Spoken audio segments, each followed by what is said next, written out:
Michoacán, honestidad y trabajo. Hola, ¿cómo están? Buenos días. Bienvenidos a la continuación de esta semana en la Academia de Michoacán. En esta ocasión, y como parte de las acciones del gobierno del Estado dentro de la agenda LGBTIQ+, tenemos a Mauro Raúl Martínez Rojas, de Colectivo Michoacán es Diversidad. Bienvenido. José Daniel Marín Mercado, de Responde Diversidad AC. Y a Juan Bosco Valle Delgado, de Convive AC. Bienvenidos los tres y bienvenidos todos nuestros participantes que se encuentran a distancia. El día de hoy tenemos la fortuna de que ellos nos presenten la ponencia de VIH e infecciones de transmisión sexual. Les doy la más cordial bienvenida a los tres. Muchísimas gracias por su participación y les dejamos el uso de la voz. Muchas gracias.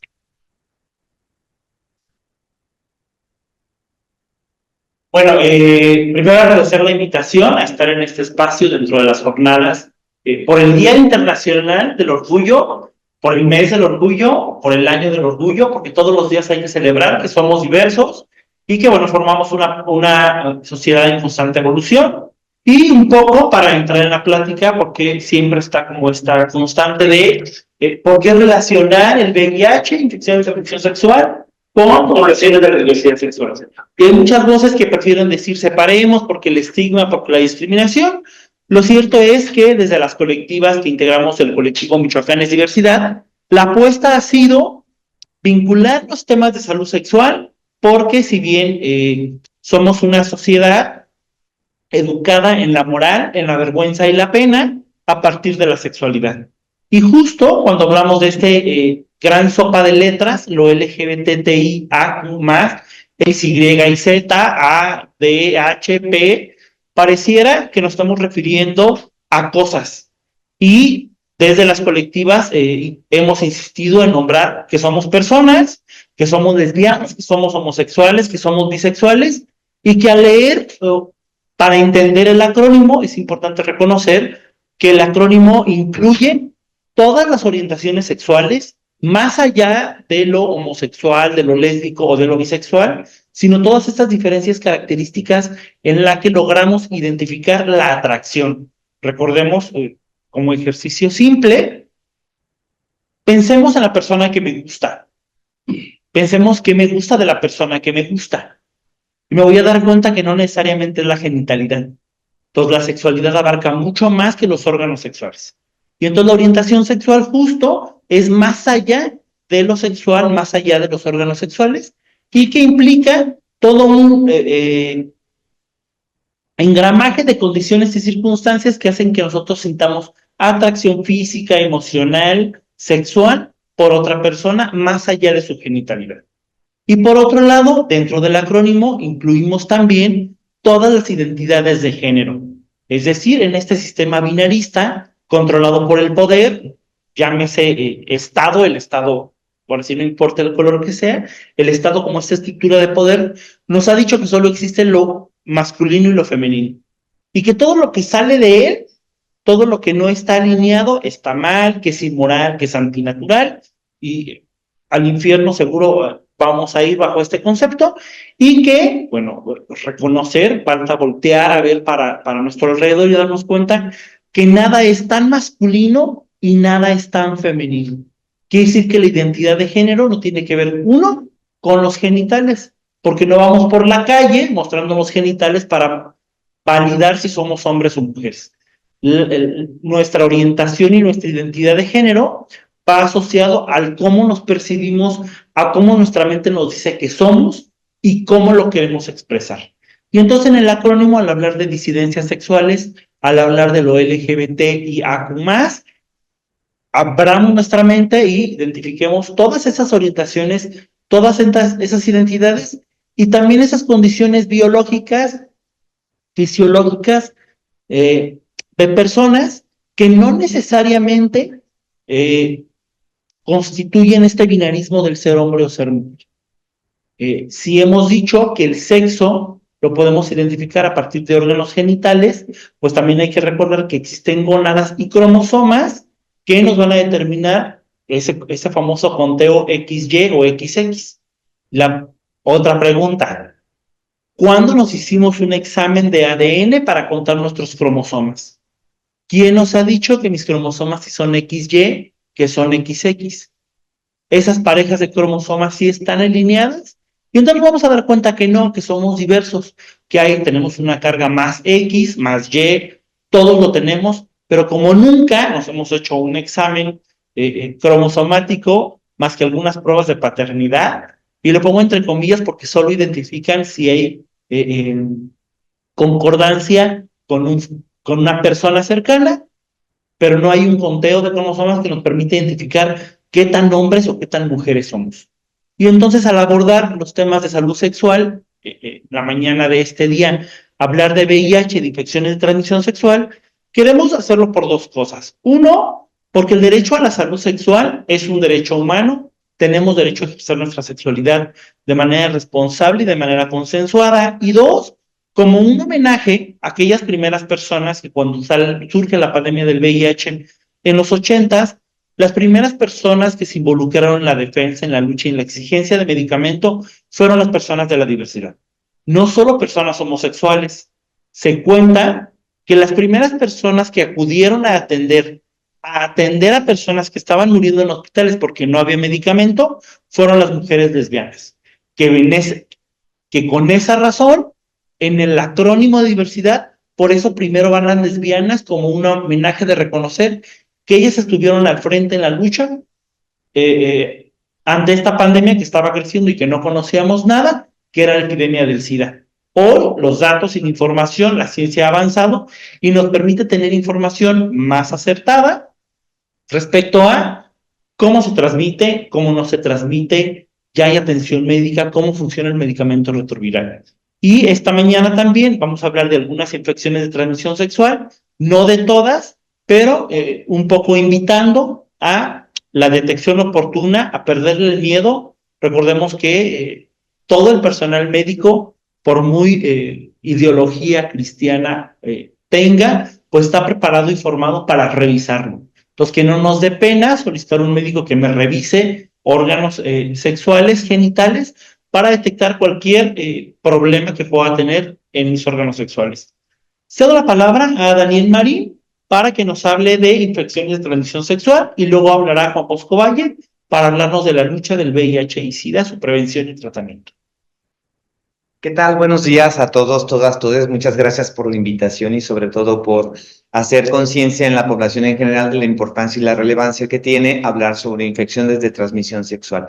Pues bueno, yo le invitaría a la audiencia que nos está escuchando y que se ha dado la oportunidad de aproximarse a información que es muy relevante y que nos va a ayudar a poder promocionar nuestra salud sexual en una estrategia que implica el cuidado de sí mismo, pero también el cuidado de las otras personas. Entonces les voy a pasar algunas pancartitas que acá traigo, tipo debate político, espero no llegar a eso, pero con la intención de que podamos ir detonando pensamientos a partir de qué es lo que conocemos sobre las infecciones de transmisión sexual. Entonces comencemos pensando en si sabemos qué son, la idea de poder definir qué son las infecciones de transmisión sexual. Y pues lo primero que podemos respondernos es que implica una cierta número de infecciones que se transmiten principalmente a través de las relaciones sexuales o por el contacto sexual. Entonces, bueno, avancemos con esa parte de poder definir qué son las ITS. Y siempre que nos gusta hablar sobre infecciones de transmisión sexual es muy importante conocer datos estadísticos. La prevalencia es el número de casos que en el futuro van a seguir existiendo, sobre todo de infecciones de transmisión sexual, y que estos datos nos ayuden a concientizarnos un poco más, ¿no?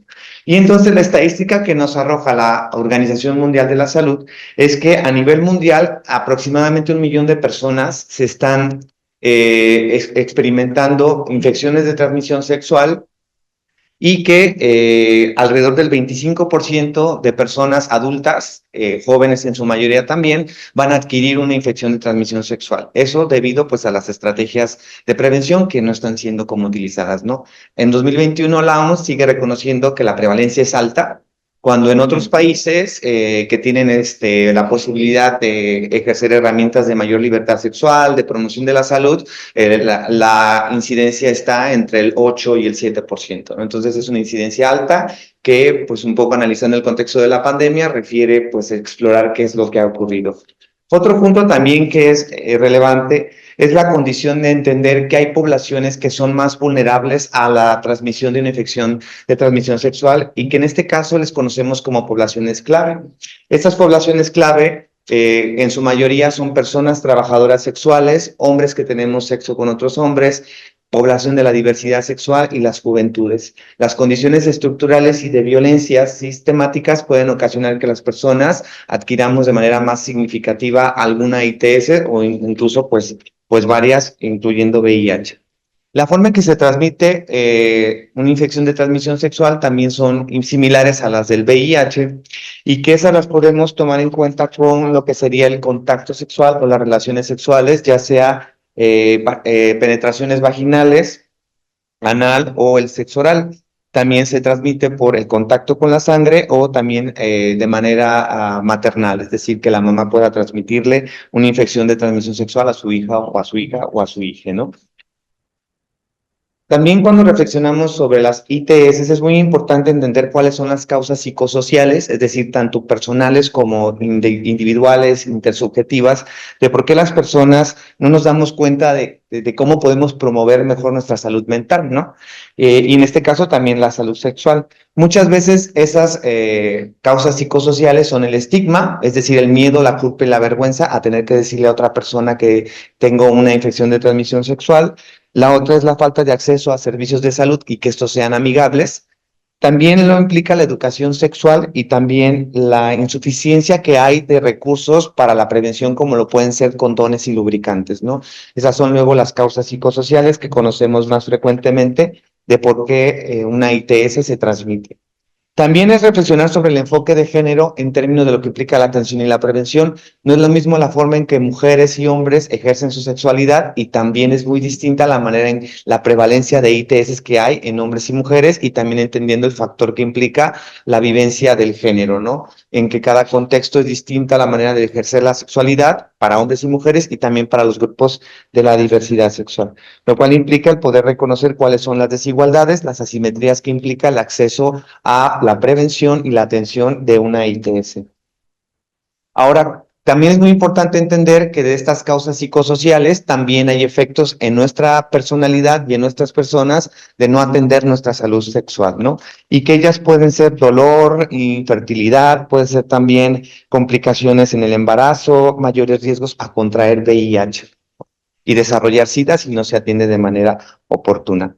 Las infecciones de transmisión sexual en su mayoría pueden ser detectadas a través de una revisión médica o una consulta, pero es muy importante entender que hay otras formas de poder detectar una infección de transmisión sexual y las conocemos comúnmente como métodos que nos van a ayudar a identificar la existencia de una infección de transmisión sexual y que pueden ser a través de análisis de sangre, muestras de áreas genitales y también muestras que pueden ser como de la orina o de algunos otros fluidos, ¿no?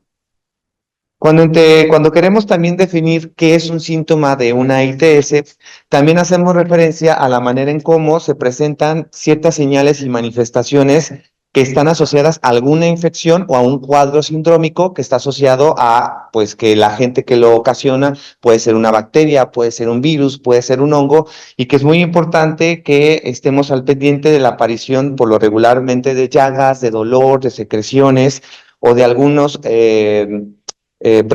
protuberancias que aparecen en zonas genitales, lo cual eso implica que las infecciones de transmisión sexual tienen sintomatología. Dentro de las ITS también hay una condición asintomática, es decir, que hay algunas ITS que no van a presentar ningún síntoma y es muy importante que en esas ocasiones sea atendido a través de una prueba que permita el cómo hay infecciones que no tienen ninguna señal visible, lo cual hace que su tratamiento de identificación pues no sea tan eficaz y es muy importante que pueda accederse a un tratamiento oportuno. La estrategia de prevención que se utiliza por lo regular para infecciones de transmisión sexual, pues está primordialmente la que más hemos promocionado, es el uso del condón.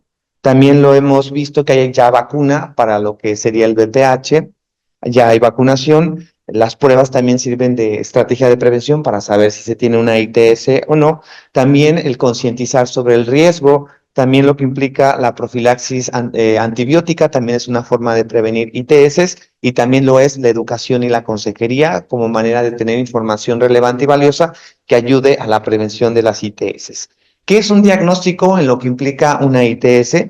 Pues implica la forma en cómo una persona especializada, consejera o que se dedica al área de la salud identifica a través de ciertas pruebas específicas la existencia de una infección de transmisión sexual. Eso conocemos como un diagnóstico en las ITS, y lo que conocemos como un tratamiento en la cuestión de ITS es la manera en cómo se usan cierto tipo de antibióticos, antivirales, antimicóticos, y que son procedimientos médicos que ayudan a controlar o curar una ITS, ¿no? Y que sería un poco la propuesta que haríamos para reflexionar la situación de las ITS, también entendiendo que tienen un periodo de ventana, es decir, el tiempo en el que se manifiestan ciertos síntomas que pueden variar de ciertos días o pueden ser algunas semanas, el tiempo en el cual se puede presentar algunas ITS, ¿no? Y que eso sería la manera en cómo desde las actividades que realizamos en el colectivo Michoacán Diversidad, buscamos que estas infecciones de transmisión sexual seamos conscientes de que si tuvimos alguna situación de riesgo, alguna relación sexual sin protección, eso incrementa la posibilidad de que haya habido una transmisión de ITS, pero que conozcamos los trasfondos por los cuales luego las personas no promueven su salud sexual, ¿no? Entonces, pues ya casi para ir cerrando y dar la oportunidad de conocer lo que Juan Bosco nos va a compartir sobre ITS, pues es platicarles de las que son más comunes, las que tienen más prevalencia a partir del cuadro sindrómico, es decir, como la serie de síntomas y de signos que pueden ser detectados. Una de ellas, que es la más frecuente, es sífilis. De esta hacemos pruebas dentro de las jornadas comunitarias. Esta es una prueba también que se administra de manera rápida. Y algunos de los síntomas que podemos identificar o signos asociados a la ITS, pues son las comunes llagas indoloras, es decir, alguna manifestación así como úlceras que no tienen ningún dolor, que son erupciones que aparecen en la piel, puede venir acompañado de cierta fiebre, también de inflamación de los ganglios linfáticos, ¿no? Otra ITS común es la gonorrea. Esta tiene también su propia manifestación, es ocasionada al igual que la sífilis por una bacteria, y el síndrome sintomático que vamos a encontrar acá son secreciones inusuales. Esas secreciones pueden ser vaginales o uretrales, dolor al orinar, dolor pélvico, dolor de testículos y sangrados en algunas partes relacionadas específicamente como con la orina, ¿no? Que son algunos de los síntomas que podemos asociar a la gonorrea. La clamidia está ocasionada por un hongo, y de los síntomas que ocasiona esta en su mayoría son secreciones anormales, dolores pélvicos, dolores al orinar, dolor durante las relaciones sexuales y sangrado también en distintos momentos de los periodos, específicamente en los cuerpos gestantes o cuerpos de mujeres, ¿no? Que es muy importante que vayamos identificando que dentro de lo que implica la identificación de una infección de transmisión sexual, es muy importante el manejo del cuadro sindrómico, porque hay algunas infecciones que su agente que las produce es un hongo, pues van a ser comúnmente los síntomas asociados también a algunas otras ITS, ¿no? Luego tenemos la tricomoniasis, también generada por un agente de hongo, y esta se presenta como un flujo vaginal espumoso, hay picazón, hay irritación de genitales, hay ardor al orinar y también hay un mal olor que se produce en el área de la vagina, ¿no?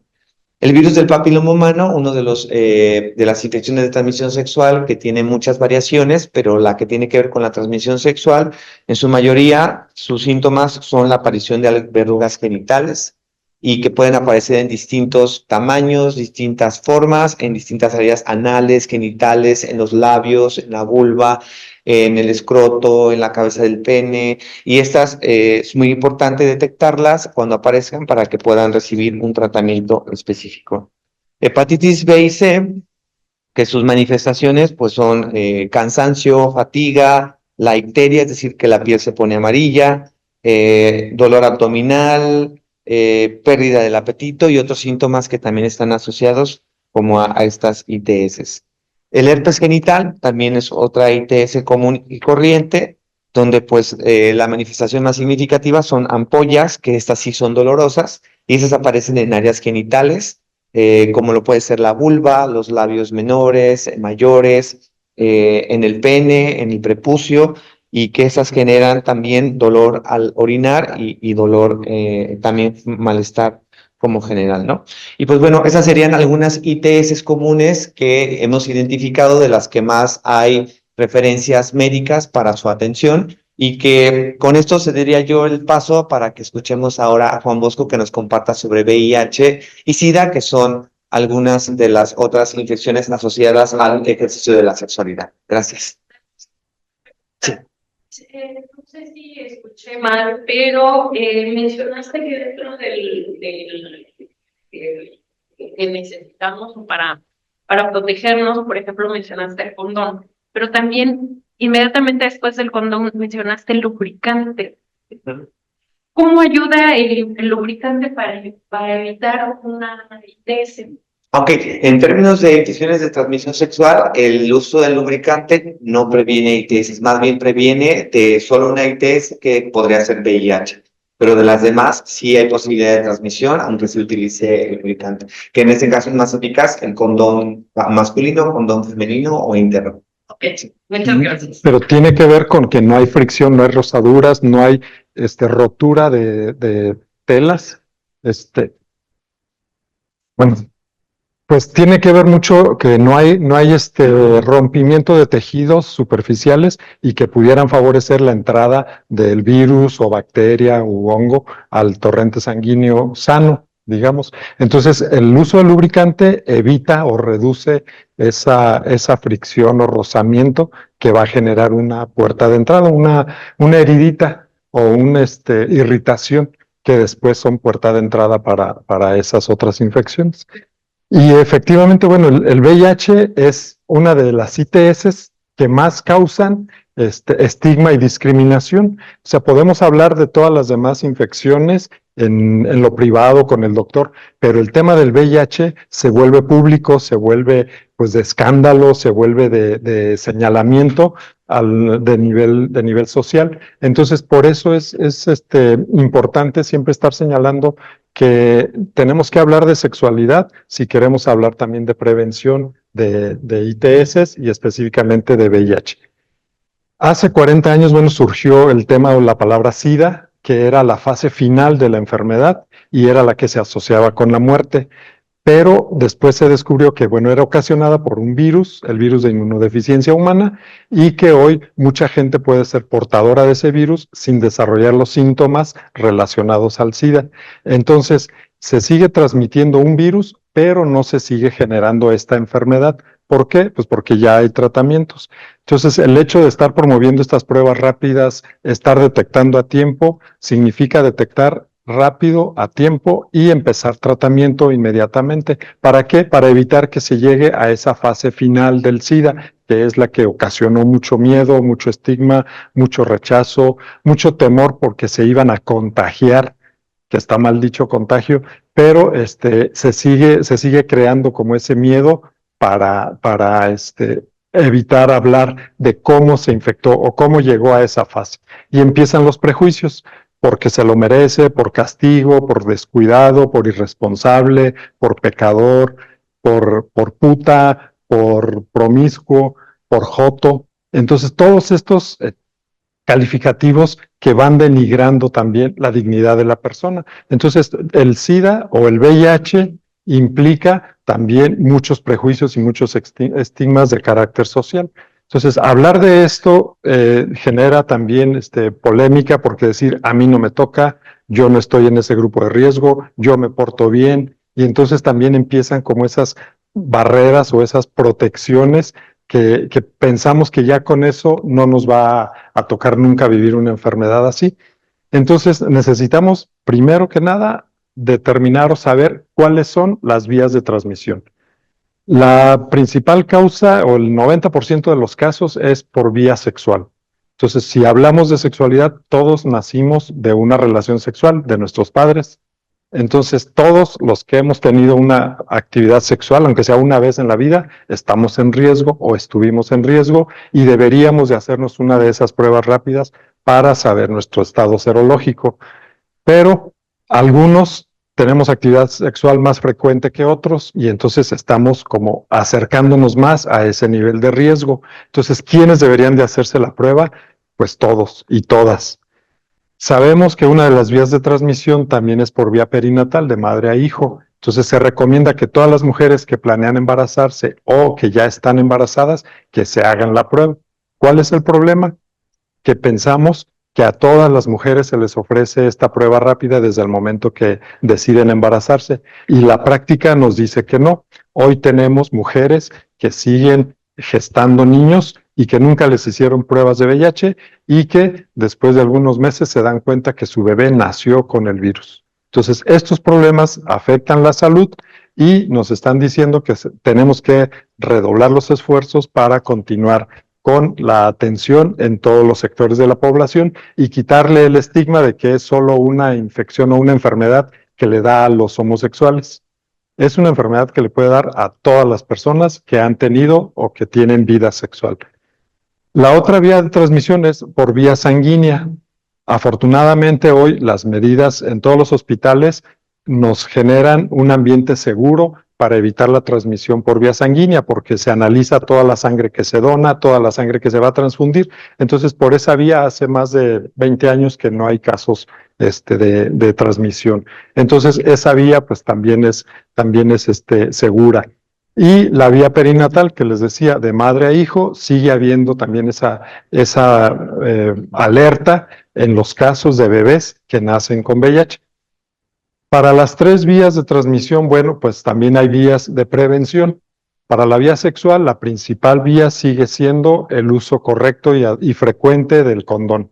Entonces necesitamos seguir promoviendo, seguir motivando a que se generen estos espacios de promoción del condón, del uso del condón, sin morbo, sin sin métodos científicos, sin burlas y sin prejuicios. Entonces necesitamos nosotros decir que también para el uso correcto del condón es necesario también el lubricante como una medida adicional que protege y que puede prevenir también la transmisión. ¿Cómo andamos en cifras? En México hay más de 300,000 casos de VIH. En Michoacán hay más de 9,000 casos. Pero lo que nos causa mucha alerta es de que casi todos los días se están detectando 4 o 5 casos nuevos aquí en Michoacán. Entonces quiere decir que sigue habiendo actividad sexual de riesgo sin protección. ¿Por qué? Pues porque aunque haya ya más acceso a los condones y a los lubricantes, sigue habiendo ese prejuicio de, te vi condones, es que vas a coger. Te vi que traes lubricante, es que tú eres bien promiscuo, es que tú traes de una marca muy chafa, es que tú traes de una marca muy buena. Sigue habiendo como todos esos prejuicios. ¿Por qué? Pues porque no hablamos de que todo significaría prevención y necesitamos generalizarla y normalizarla. Los chavos hoy tienen acceso a todas las redes sociales, pero les cuesta trabajo ya en la práctica ponerse el condón adecuadamente, reconocer que no saben bien o que no tienen esa destreza y agilidad para ponerlo con la luz apagada, para ponerlo rapidito, porque ahorita tenemos poquito tiempo, y todo eso genera pues que haya fallas y que haya exposición al riesgo. Entonces, lo que hacemos como sociedad civil es promover pruebas rápidas, promover jornadas de salud en los lugares pues más comunes, como puede ser una plaza pública, una escuela, afuera de una iglesia, lo hacemos en la vía pública, lo hacemos de noche en los antros, lo hacemos en lugares de encuentro, de ligue, y acercando estos insumos para que vean que es muy fácil, muy rápido hacerse una prueba. Hoy, con una gota de sangre, podemos analizar sífilis, hepatitis C y VIH. Y con el mismo piquetito hacemos en 10 minutos los 3 diagnósticos. Son pruebas seguras, son pruebas rápidas, son pruebas confidenciales y gratuitas. Entonces podemos tener esas facilidades en las jornadas que hacemos constantemente y que promovemos desde sociedad civil.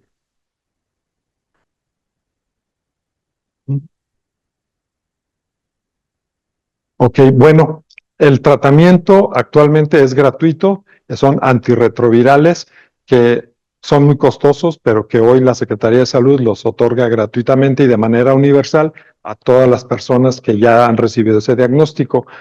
Hoy se han simplificado mucho estas tomas y se puede tomar una sola pastilla cada 24 horas de por vida, pero que genera bajar la carga viral a niveles indetectables y lo cual genera también una intransmisibilidad del virus, es decir, no se transmite el virus y esa persona en tratamiento puede llevar una vida completamente normal, inclusive embarazarse, no transmitirle el virus a su pareja ni a su bebé y llevar una vida completamente normal, desarrollar cualquier tipo de trabajo sin exponer a sus compañeros, si quieren pues tener una vida completamente normal, no va a implicar que bajen de peso o que se vuelvan ineficientes o que se vuelvan inútiles o que se vuelvan peligrosos o contagiosos del virus. Entonces, hoy el tratamiento permite llevar una vida normal.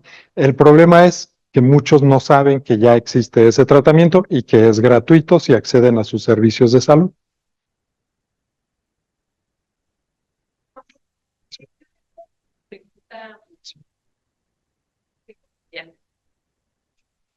Sí, me gustaría dejarla aquí como evidencia. Nada más nos pudieras comentar la diferencia entre el SIDA y el VIH.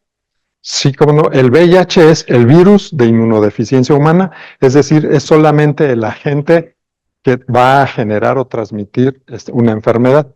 El SIDA es el síndrome, es decir, ya el conjunto de signos, síntomas de una enfermedad, o sea, visiblemente. Entonces, el SIDA sería la enfermedad ocasionada por un virus, pero una persona puede vivir con VIH sin desarrollar el SIDA y puede vivir 20, 30 o 40 años sin presentar ni un día los síntomas del SIDA, pero sin tratamiento, este periodo se puede acortar y puede ser que en cuestión de 1 año o 2 años se caiga a esa fase de SIDA porque no se recibió tratamiento y entonces sí empezar a generar todas estas infecciones oportunistas que realmente son las que van a matar a una persona porque el SIDA en sí no mata, sino mata alguna de estas infecciones como neumonía, tuberculosis, cáncer, sarcomas, problemas neurológicos. Esos son los que van a dañar la salud de la persona, pero en conjunto es el síndrome de inmunodeficiencia adquirida. Y una pregunta más, el,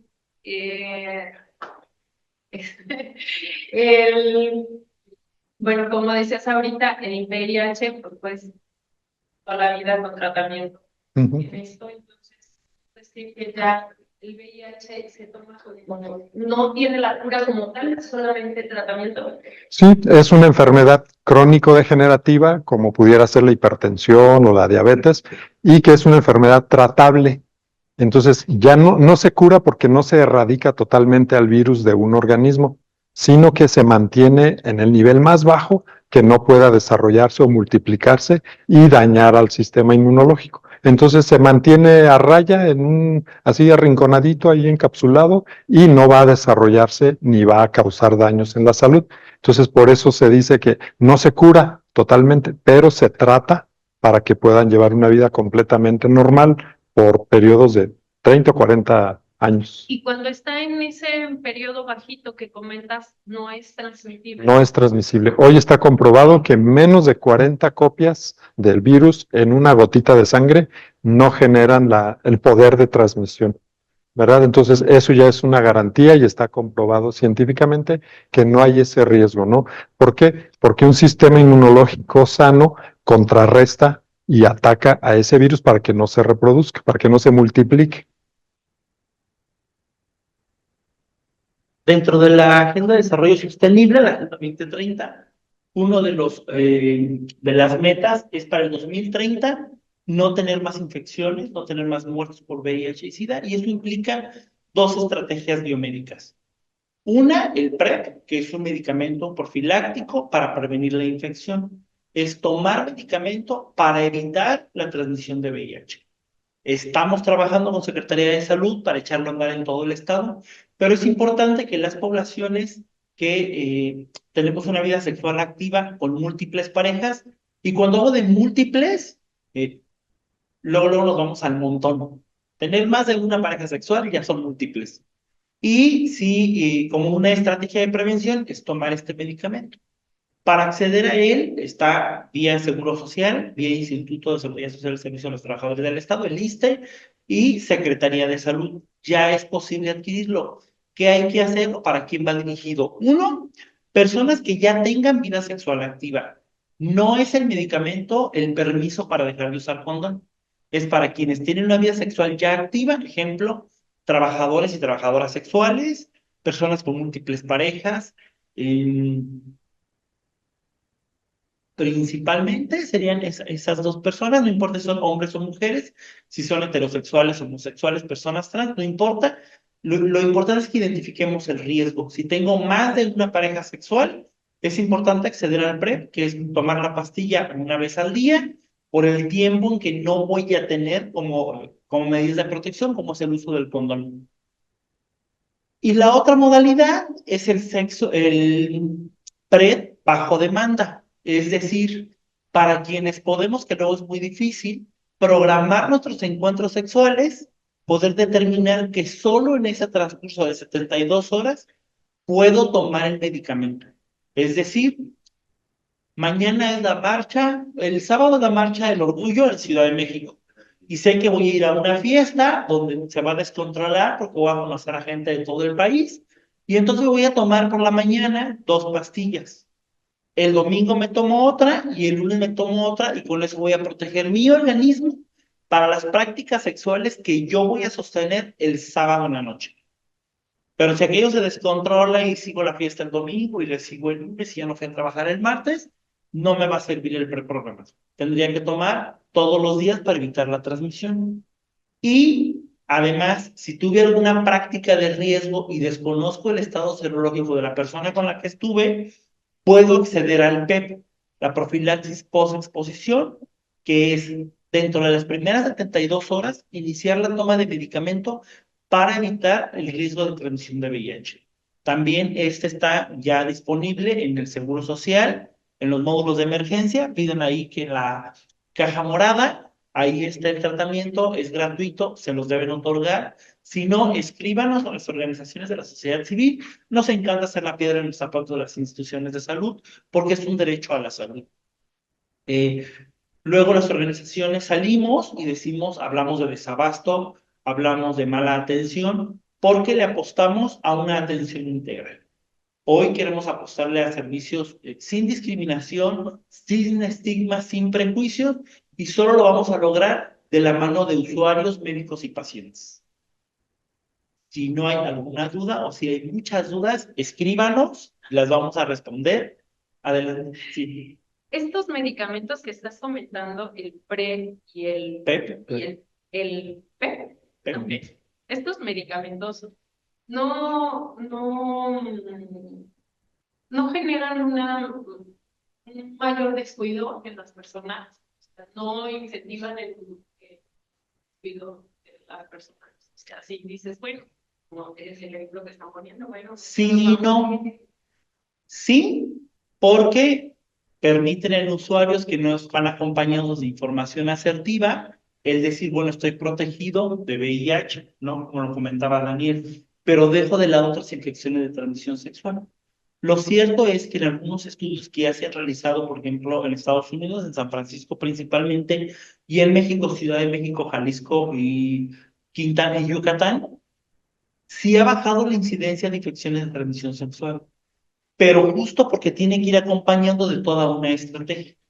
No basta de te doy la pastilla y ya, tiene que ir acompañado de otras experiencias lúdicas, como es el uso de lubricante. Yo, Raúl Martínez, y sé que Daniel, sé que Juan, le apostamos al uso de lubricante. El uso de lubricante sí reduce el riesgo, lo reduce, no lo elimina, reduce el riesgo. Lo que permite es que nuestras prácticas sexuales sean consensuadas y dialogadas. Si le apostáramos más a la educación sexual, nos vamos a permitir dialogar y dejar de lado las prácticas sexuales penetrativas, eyaculativas y reproductivas. Y nos vamos a dar cuenta que que para tener encuentros sexuales no necesariamente tiene que haber penetración. Y entonces vamos a reducir considerablemente los riesgos de transmisión porque voy a identificar que todo mi cuerpo va a reaccionar a impulsos. Y eso va a permitir que yo reduzca y mapee las infecciones de transmisión sexual. Sobre todo, hay un repunte ahorita en gonorrea y la gonorrea es muy olorosa, huele mucho y arde además. Entonces, pues al primer síntoma, lo mejor es acudir al centro de salud. No nos automediquemos, solo estamos quemando la piel cuando nos ponemos estos nitrógeno, por ejemplo, que hay quien lo usa y que para otras cosas es muy efectiva, no para todas las ITS. Estas pomadas, cremas y rosarios no están funcionando. Vamos a un centro de salud para que nos mediquen. Es importante en el caso de la gonorrea, si estoy con una persona, voy a tener prácticas sexuales y huele raro, mejor pongamos un alto y vayamos a atenderlo. Es importante que reconozcamos los olores, a qué olemos cuando tenemos prácticas sexuales. Y esto habla de una higiene, que a quien nos gusta pues bañarnos juntos, bueno, pues aprovechemos y descubramos que nuestro cuerpo reacciona a impulsos. Y en el caso de la sífilis, es importante que si ya dimos positivo a una prueba, no bastan las inyecciones, es importante que acudamos al laboratorio. En Secretaría de Salud los estudios son gratuitos para el conteo de BDRL, que es cuantitativo y cualitativo, para identificar el grado de virus de sífilis que hay en nuestro organismo, para poder así medicarnos y no caer en que con solo 2 inyecciones me voy a curar. La sífilis es progresiva si no la atendemos y no la paramos al tiempo. ¿Alguna otra duda, pregunta, comentario, sugerencia? Vamos a estar aquí en el lobby de la Secretaría de Economía, en el espacio emprendedor, de ya ahorita, 5 minutitos, hasta las 3 de la tarde, aplicando pruebas rápidas, VIH, sífilis y hepatitis C. Completamente gratuitas, traemos algunos condones, algunos lubricantes. Láncense para acá, si hay alguna duda, con gusto la respondemos, y si no, pues la averiguamos juntos. Muchísimas gracias. La verdad es que es muy importante para la Secretaría de Desarrollo Económico contar con este tipo de jornadas. Regularmente utilizamos este lobby que tenemos, que fue diseñado precisamente para el tema de los emprendedores y para apoyar a todos los temas en general que tenemos de todas las personas. En esta ocasión, no sé si es la primera vez que lo hacemos aquí en la Secretaría, pero les agradecemos infinitamente que estén aquí con nosotros. Con estas pruebas gratuitas, ya saben, hasta las 3 de la tarde estarán aquí. Y bueno, yo quiero concluir esta capacitación tan nutrida entregando el reconocimiento para Mauro Raúl Martínez Rojas. Gracias. El reconocimiento para José Daniel Marín Mercado. Y el reconocimiento para Juan Bosco Valle Delgado, a los 3 por su valiosa intervención en la Academia de Michoacán, en lo que es Academics. Los invitamos a todos a seguir a este programa de capacitaciones también, que bueno, tenemos siempre diversidad de temas precisamente para apoyar en muchos sentidos. Tenemos inteligencia emocional y todo este tema también empresarial, desarrollo humano, todos los que el ser humano necesita. Y bueno, quiero agradecer a Colectivo Michoacán, es diversidad, a Responde Diversidad AC y a Convive AC por dejar que nuestros ponentes estuvieran el día de hoy aquí con nosotros. Muchísimas gracias y bueno, continuamos con lo de la jornada de salud y el día de mañana culminamos con esta semana de ICANMI. Muchas gracias a todos.